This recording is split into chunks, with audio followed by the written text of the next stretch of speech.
আমরা মুসলিমরা আমরা আল্লাহ সুবহানাহু ওয়া তাআলাকে ইংরেজি শব্দ গডের পরিবর্তে আল্লাহ বলাই পছন্দ করি। অনেকেই আমাকে প্রশ্ন করে, কেন ঈশ্বরকে আল্লাহ বলেন?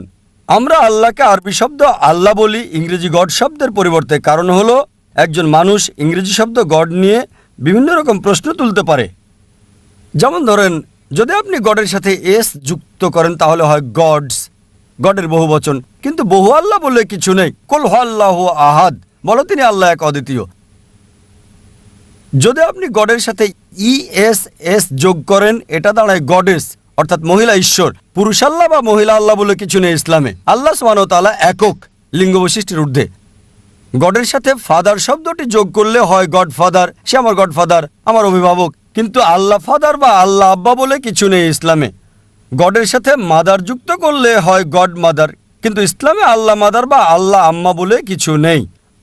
আল্লাহ শব্দটি একক। যদি আপনি গড শব্দের আগে টিন যোগ করেন তাহলে হয় টিন গড, অর্থাৎ নকল ঈশ্বর। কিন্তু ইসলামে টিন আল্লাহ বলে কিছু নেই। আর এ কারণে আমরা মুসলিমরা আল্লাহ ডাকতে পছন্দ করি ইংরেজি গড শব্দের পরিবর্তে আরবি শব্দ আল্লাহ। কিন্তু যখন মুসলিমরা অমুসলিমদের সাথে কথা বলে, যাদের আল্লাহ সম্পর্কে কোনো ধারণা নাও থাকতে পারে, তখন আল্লাহর পরিবর্তে গড শব্দ ব্যবহার করলে সেক্ষেত্রে আমার কোনো আপত্তি নেই। কিন্তু আমি এটাও স্মরণ করিয়ে দিতে চাই যে গড শব্দটি আরবি শব্দ আল্লাহর যথাযথ অনুবাদ নয়।